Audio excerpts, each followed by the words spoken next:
여러분 타이타닉이라는 그 배에 대해서 아시죠? 사건에 대해서 아실 겁니다. 큰 호화로운 배, 한 2천 명 이상을 태우고 했던 유람선이었죠. 그런데 이 배가 빙산을 발견하지 못하고 좌초되어서 순식간에 그렇게 몇 시간 출항하진 않은 후에 바다에 수장된 사건을 우리는 들어본 적이 있을 것입니다.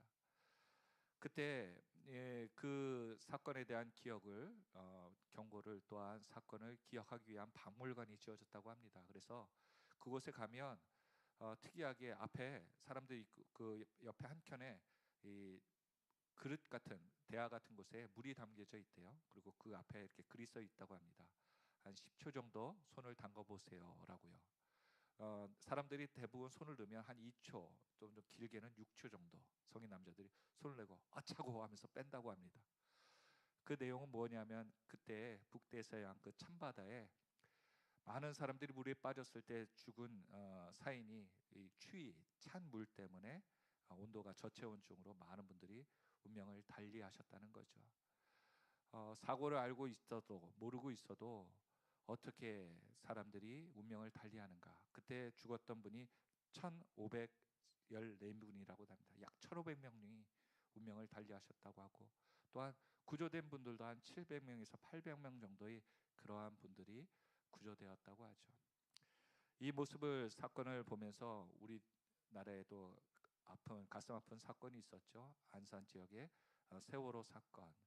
그때 운명을 달리한 우리 자녀들과 사람들의 수가 한 404명 정도 된다고 합니다. 그러니까 결코 적은 수는 아닐 겁니다. 배 사이즈에 비해 정말 많은 분들이 운명을 달리했죠. 어, 우리가 이런 모습을 사건을 보면서 빙산이 있으면서 사람들에게 피하라고 하고 또한 구조하겠다고 하지만 인간의 한계는 죽음이 있다는 것, 죽어가는 것도 알면서도 손을 쓸 수 없는 안타까운 상황이 우리 인생 가운데 곳곳처처에서 있음을 우리는 깨닫게 됩니다. 더군다나 이 타이타닉의 영화를 보니까 참 안타까웠던 기억 남는 그 장면 중에 하나가 아이를 침대에서 재우면서 탈출을 못해서 한 어머니가 아이를 편하게 자라고 좋은 곳에서 우리 눈을 뜨면 좋은 곳에 있을 것이라고 하며 이 죽음을 같이 맞이하는 이 모습이 참 먹먹하게 우리의 삶을 돌아보게 됩니다.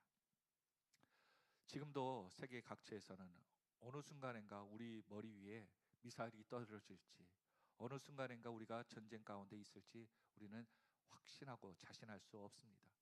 여러분, 누가 그 평화로운 우크라이나라든지 이란의 그 평화로운, 왜냐하면 그 몇 주 전에 그 유튜버들이 영상을 참 행복하게 맛집을 투어하고 경험한 것들을 영상을 본 적이 있는데 순식간에 그렇게 불바다가 되는 그 모습은 인생의 무엇을 자랑할 수 없다는 거예요. 그리고 또 우리 김상현 목사님 네 분과 함께 또 성지순례도 갔다 왔었는데 그때 갔다 오길 잘했다. 지금은 폐회가 되어가지고 전쟁의 동에 그 자랑하고 휘황찬란했던 그 성지들이 많이 훼손되었다는 그 얘기를 들으면 참 우리가 이때를 어떻게 살아야 될지를 다시 한번 돌아보게 됩니다. 오늘 성경의 본문은요, 이 마가복음의 앞장에 보면 예수님이 예루살렘에 들어가시다가 나오실 때 이 아름다운 예루살렘의 성전을 보면서 제자들이 묻습니다. 왜냐하면 이 성전은 헤롯 왕이 약 80년간 아름답게 지어 크기가 축구장 20배, 놀라지도 않죠? 여러분들 집에는 보통 20평 축구장 20평의 마당들이 있어요. 사람의 키에 넘는 그 50m가 되는 대리석, 또한 지붕은 다 금으로 도금한 휘황찬란한, 그래서 헤롯의 성전을 보지 않은 사람들은 건물에 대한 아름다움을 논하지 말라 할 정도로 그렇게 아름답고 멋지게 꾸며놨다고 합니다. 대리석과 금으로 지장된 그것. 그러나 예수님이, 제자들은 이 휘황찬란한 성전을 보면서 자랑하는 거죠. 이 성전을 통해서 어떤 좋은 일이 이스라엘에 있을 것입니까? 그러자 예수님 뭐라고 말씀하셨습니까? 머지않아서 돌 위에 돌 위에 아무것도 남지 않고 이 성전 다 무너질 것이다. 결국 40년 뒤에 이 로마 장군에 의해서 다 무너지게 되죠. 아무튼 그러한 모습을 설명하시며 예수님께서 그 이후에 제자들은 그러면 이 무너질 때, 성전이 처참하게 무너질 때 어떠한 증거들이 또한 모습들이 있겠습니까? 라고 예수님께 물어봅니다. 예수님은 몇 가지, 세 가지로 얘기하시죠. 미혹의 영들이 있어 너희들을 미혹할 것이다. 그때 너희들이 주의하고 있어라. 또한 두 번째로는 박해가 시작된다. 그래서 복음이 전해질 것이고 힘들겠지만 끝까지 견뎌라. 예수님께서 택하신 자들을 결코 버리지 않겠다라고 약속해 주십니다. 또한 세 번째로는 가증한 곳이 서지 못할 곳, 즉 성전에 서게 될 텐데 그때는 빨리 도망가라라고 얘기하십니다. 예수님이 이전에 이 성전에 솔로몬 성전에 바벨론이 침공해서 성전을 굉장히 무너뜨리고 회파했죠. 그리고 셀루쿠스 제국이 되었을 때 안티오코스 4세가 제우스 신을 상을 갖다가 우상을 성전 안에 놓으려고 했던 치욕적인 일도 있었습니다. 심지어 카리큘라 로마의 황제죠. 자기의 상을 동상을 만들어서 성전에 놓겠다고 하면서 유대인들과 그렇게 성전에 대한 어려움들을 갈등을 겪었습니다. 지금도 이스라엘에 가면요, 이스라엘 그 한가운데 가면 황금으로 된 돔이 있어요.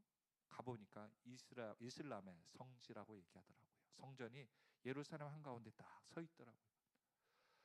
하나님께서 그 예루살렘에 자신의 유대인들의 믿음의 사람들의 자존심에 그렇게 무너질 것이고 자랑하는 것들이 다 종말을 맞이할 것이라는 이야기를 하시면서 영적으로 깨어 있으라고 말씀하십니다. 오늘 저와 여러분 창세기 1장을 믿으십니까? 창세기를 믿으시면 하나님이 세상을 창조하고 그 말씀들이 믿어진다면 요한계시록 마라나타 주 예수여 오서 오시옵소서, 주님께서 다시 온다는 것까지도 믿는 저와 여러분이 다 되시길 바랍니다. 그렇습니다. 믿는다는 건요, 하나님이 세상을 창조했다는 것도 믿는 것이고 구원하였다는 것도 믿는 것이고 다시 오실 것이라는 것도 믿는 것입니다. 그런데 나는 구원받았다, 세상에 하나님이 주인이시다는 것을 믿더라도 다시 오실 것은 글쎄요 라고 한다면 바른 신앙이 아니라는 겁니다. 왜 예수님께서는 계속해서 이 성전의 무너짐과 종말을 얘기하십니까? 우리가 요즘 독감이 나날이 심해지는 것 같습니다. 그냥 다들 큰 병에 걸리면 막 죽다 살아났다 그런 얘기를 하실 정도로, 심지어 119 불러서 응급실에 실려가는 감기 걸렸는데도요 그런 분들이 있더라고요. 요즘 이 코로나 이후에 건강들이 굉장히 병이 한번 걸리면 굉장히 심각한 게 가는 것 같습니다. 그런데 다들 그렇죠. 죽다 살아났어, 죽다 살아났어. 그런데 결국은 수많은 죽다 살아났다는 이야기를 하다가 결국 어떻습니까? 마지막에 죽음을 맞이하게 되는 거죠. 왜 하나님께서는 건강하게 살다가 죽음을 맞이 아니하고 그렇게 우여곡절을 걷게 하십니까? 우리에게 다시 한번 언제든지 하나님 품으로 갈 수 있다라고 하기 위해서 오늘 어떻게 살고 있느냐, 그것을 깨달으라고 말씀하시는 거죠. 오늘 마가복음 13장 19절 한번 볼까요? 같이 한번 읽어보겠습니다. 시작. 그날의 환난 날이 되겠습니다. 하나님께서 창조하신 시초부터 지금까지 이런 환난이 없었고 후에도 없으리라. 이 환난의 날이라는 단어가 나오죠. 로마 장군이 티토가 와서 AD 70년에 와서 예루살렘 에워싸고 살육을 하는데요, 그때 가둬놓으니까 사람들이 자기의 자녀들을 배고파서 잡아먹습니다. 그리고 또한 내 자녀를 잡아먹었으니까 오늘 너희 자녀를 잡아먹자고 얘기하면서 그렇게 정말 처참하게 곤욕을 당하고요. 이후에 함락이 되었을 때 몇 명이 죽었을까요? 110만 명이 살육을 당합니다. 여러분 영화 100만 명 모였다고 해도 와 그러는데 이제 1000만 명 그러고 있는데요, 사람들 죽는데 110만 명이 살육을 당하는 거예요. 더군다나 9만 5천 명이 사람들이 노예로 끌려갑니다. 지금같이 사람이 많아, 건강이 좋고 병원이 많아, 의료시설이 달데 많은 사람들이 살면 괜찮은데 고대 근동에 무슨 의료가 있으며 무슨 치료가 있겠습니까? 수명도 짧은데. 그런데 순식간에 전쟁 때문에 110만 명이 졸지에 운명을 달리하는 처참한, 예수님께서 미리 그것을 아시고 오늘 방금 읽었던 것처럼 전쟁이라는 것은 정말 답이 없는 것 같아요. 그렇죠? 무슨 명목이 있어도 일어나서는 안 되는 것이죠. 생명을 죽이는 그 모습에 예수님은 너무나도 처참함을 아셨던 겁니다. 그래서 전에도 없고 후에도 없는 그러한 전쟁들이 일어날 것이다 라고 예언을 하십니다.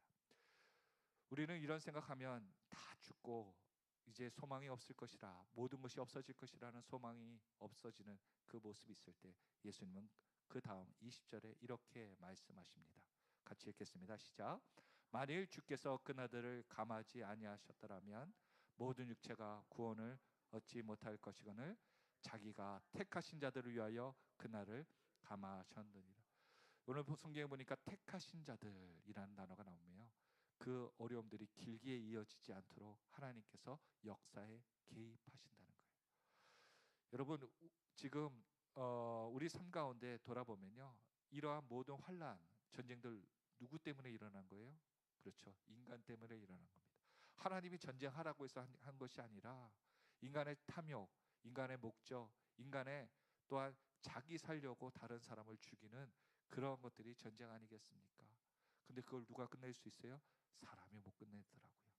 오늘 하나님께서 택한 자들을 생각하여서, 그냥 인간이 불쌍해서가 아니라 택한 자들이 있기 때문에, 예수 믿는 사람들이 있기 때문에, 하나님 마음에 드는 사람들이 있기 때문에 그들을 위해서 내가 역사에 개입하겠다라고 말씀하여 주시는 거예요. 얼마나 감사합니까? 여러분, 세상은요 믿는 사람들 때문에 복받은 것입니다. 그걸 모르기 때문에 자꾸 믿는 사람들한테 핍박하고 뭐라 그러죠.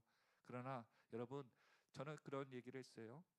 하나님께서 심판하신다라는 표현을 저번에 말씀드렸죠. 심판이 무엇입니까? 하나님 보호가 없어지는 거예요. 하나님이 그 사람을 때리는 게 아니라 하나님이 그 사람을 지켜주는 것을, 보호막을 없애는 거예요. 그러니까 각종의 어려움들이 그에게 물밀듯이 밀려와서 그가 해를 당하는 거죠. 오늘 하나님께서 우리를 막아주시고 보호하시기 때문에, 산성되어 주시기 때문에 우리가 평안한 삶을 사는 줄 믿으시길 바랍니다. 그렇죠. 우리의 자녀들도 내 마음품에 얼마나 있겠어요. 누가 지켜주셔야 돼요. 내 방법으로 내가 잔소리 아무리 해도 안 지켜지더라고요. 와서 들이받는 걸 어떻게 해? 불이 와서 이렇게 타는 걸 어떻게 해? 이번에도 우리나라에 또 큰 화재가 있었죠. 그래서 유명을 다, 아니 어제 회사 잘 가라고 인사했는데 말도 안 되는 일 때문에 그렇게 운명을 달리한 아픈 가족들을 보면 정말 우리가 어떻게 살아야 될까 다시 한번 돌아보게 됩니다. 또한 오늘 보는 21절과 27절을 보니까 계속해서 나오는 단어가 있어요. 무엇이냐면 보니까 그때라는 단어가 나옵니다. 그때. 여러분, 지혜로운 사람들은요 실력을 높이는 자가 아니라 때를 아는 자인 줄 믿으시길 바랍니다. 때를 분별할 수 있습니까? 그래서 한국 사람은 참 뭐가 빨라요? 낄 때 안 낄 때를 잘 합니다. 그래서 눈치가 빠르다고 하죠. 오늘 우리에게 그때 때를 분별할 수 있는가라고 얘기하는데, 그때가 무엇을 하는 때입니까? 그때는 무엇을 해야 됩니까? 33절에 이렇게 얘기하더라고요. 같이 읽어보겠습니다. 시작. 주의하고 깨어 있으라. 그때가 언제인지 알지 못. 때를 알지 못하기 때문에 뭐 하고 있으라고요? 깨어 있으라. 주의하면서. 여러분, 놀라운 사실은 AD 70년에 그렇게 110만 명이 죽어갈 때 유일하게 죽지 않은 사람들이 있더라고요. 보니까 나병 환자하고 창기들이었어요. 하나님의 주를 믿던 사람들이 그러한 징조가 있으니까 얼른 요단강을 건너갖고 헬몬산, 높은 산으로 도망가 버린 겁니다. 그래서 한 명도 죽지 않았대요. 왜 안 죽었을까요? 도망가서? 아니요, 그들은 가진 게 없었거든요. 그러니까 얼른 버리고 살라고 하니까 말씀에 순종해서 야, 이때인가 보다 라고 해서 얼른 몸을 피신하니까 살게 되더라고요. 오늘 하나님께서 우리에게 오신다, 언제 오실지 우리는 알지 못하지만 오늘 방금 오신다고 한다면 나는 준비가 돼 있고 순종할 수 있는 모습들이 되어 있습니까? 오늘 죄악은 전쟁으로부터 우리의 죄를 보여주고 있죠. 그런 가운데 하나님께서 개입하셔서 이 전쟁에 멸망할 수 있는 인생들을 미루시는 거예요. 여러분, 환경보호, 동물 보호가 있으면요, 그것 하면은 환경이 완전히 보호되나요? 동물이 완전히 멸종 안 되나요? 그렇지는 않더라고요. 잠시 얼마간 미뤄질 뿐이죠. 인간의 죄는 계속해서 커가서 결국은 멸망에 이를 수밖에 없기 때문입니다. 오늘 하나님께서 이 땅에 오신다고, 이 땅에 개입하신다는 것은요, 멸망을 위한 것이 아니라 우리를 택하신 자들을 구원하기 위해서, 우리에 대한 그 멸망들을 보호하기 위해서 이 땅에 오시는 줄 믿으시길 바랍니다. 그런데 여기에 미혹하는 영이 있다는 거예요. 여기에 그리스도가 있다, 이 말이 옳다라고 하는 많은 말들이 있는데요, 놀라운 사실은 이단과 사이비에 보니까 교수님, 대학생들이 많더라고요. 지식인들이 많아요. 우리는 지식인들 그러면 그분들의 말이 옳다라고 대부분 생각하는데, 이단과 사이비, 전혀 이해가 안 되는 그런 말들을 그들이 철떡같이 믿고 있더라고요. 왜 그럴까요? 그것을 믿겠다고 생각도 안 하고 그냥 믿고 나가는 거예요. 그들은 아무리 설득해도 설득이 안 되는 거죠. 우리는 그것을 세뇌당했다라고 얘기하는데요, 그것보다도 더 중요한 것은요, 아는데도, 그것이 나쁜 길임을 아는데도 내가 더 편하기 때문에. 그래서 영화 매트릭스에 보니까 사람들이 기계의 양분이 되어서 잠자고 있을 때 그들의 모든 것들을 빼앗아서 기계의 동력, 에너지로 삼고 있는데, 그것에서 이런 얘기를 하잖아요. 두 알약이 있는데 하나를 먹으면, 그 약을 먹으면 깨어가지고 꿈에서 깨서 이 로봇의 현실을 알게 될 거다. 그리고 그들과 싸워야 된다. 다른 안약을 먹으면 그냥 너는 계속 꿈을 꾸고 기계의 양분이 되어서 그렇게 살다가 죽는 것이다. 어떻게 살래? 그러니까 현실을 보니까 너무 처참하니까 나는 그냥 꿈꾸다가 기계의 양분이 되어서 죽을래. 그렇게 선택하는 사람이 너무나도 많더라고요. 오늘 하나님께서 우리에게 종말이 있다고 하는 것은요, 우리에게 그냥 멸망하는 것이 아니라 하나님께서 구원하시고 살리기 위해서 우리에게 종말을 가르쳐주고 있다는 것입니다. 그때 어떤 증상이 있습니까? 24절부터 27절에 이러한 증상이 있고 주님께서 오신다고 말씀하시죠. 같이 한번 읽어보겠습니다. 시작. 그때 그 환난 후 해가 어두워지며 달이 빛을 내지 아니하며 별들이 하늘에서 떨어지며 하늘에 있는 권능들이 흔들리리라. 그때 인자가 구름을 타고 큰 권능과 영광으로 오는 것을 사람들이 보리라. 또 그때 그가 천사들을 보내어 자기가 택하신 자들을 땅 끝으로부터 하늘 끝까지 사방에서 모으리라. 아멘. 오늘 하나님께서는 우리에게 계속해서 말씀하시죠. 그때 하나님께서 오실 그 멸망이 끝이 아니라 그것은 시작일 뿐이고 주님께서 오셔야지 모든 것이 끝난다. 그때 27절에 얘기하는 것처럼 택한 자들을 하늘 끝에서 사방으로 모으시겠다라고 약속하고 있습니다. 오늘 하나님께서는요, 지금 멸망의 때 필요한 사람들은 믿는 사람들이에요. 택하신 자들. 택하신 자들은 누구입니까? 오늘 그들은 누가복음 21장 34절 한번 볼까요? 누가복음 21장 34절.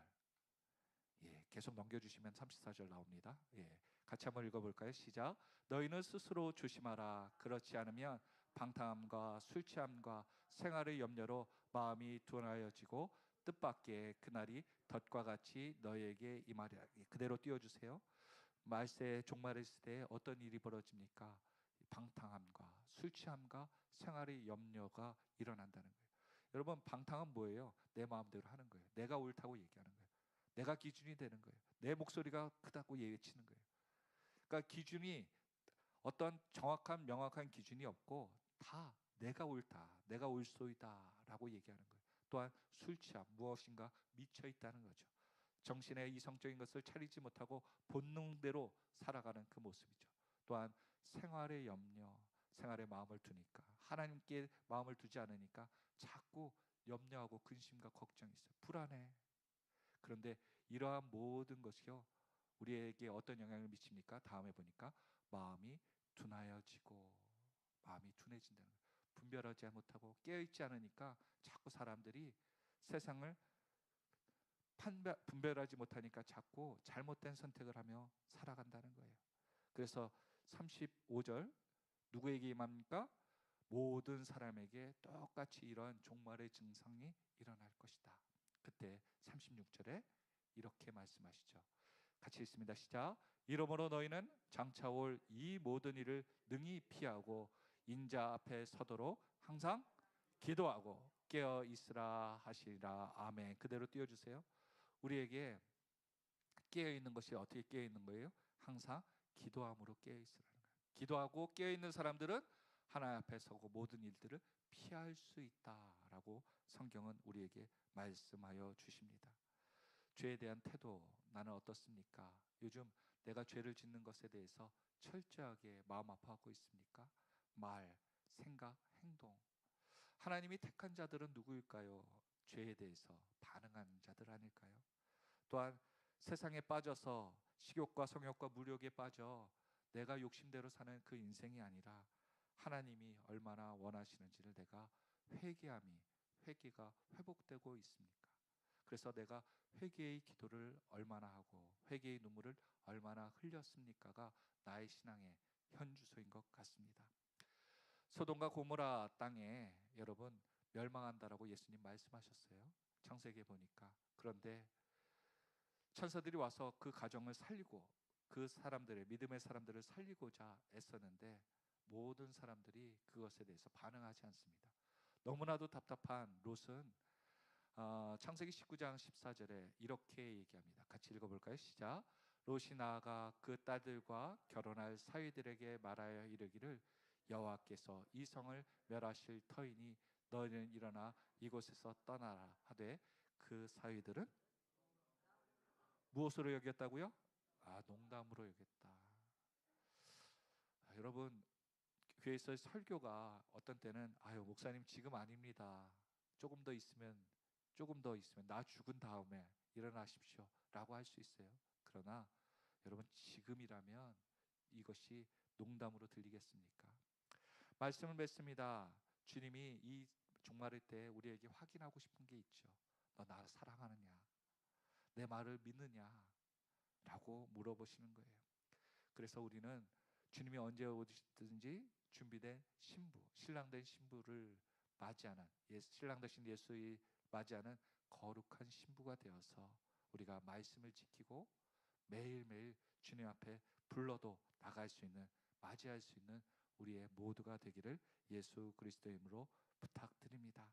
적당히 살면 안 되겠죠. 창세기를 믿었다면 요한계시록에 다시 오실 예수님을 믿어야 될 것이고, 믿는다는 것은 무엇입니까? 그냥 아는 것으로 마치는 것이 아니라 행동하고 그대로 행하며 사는 것입니다.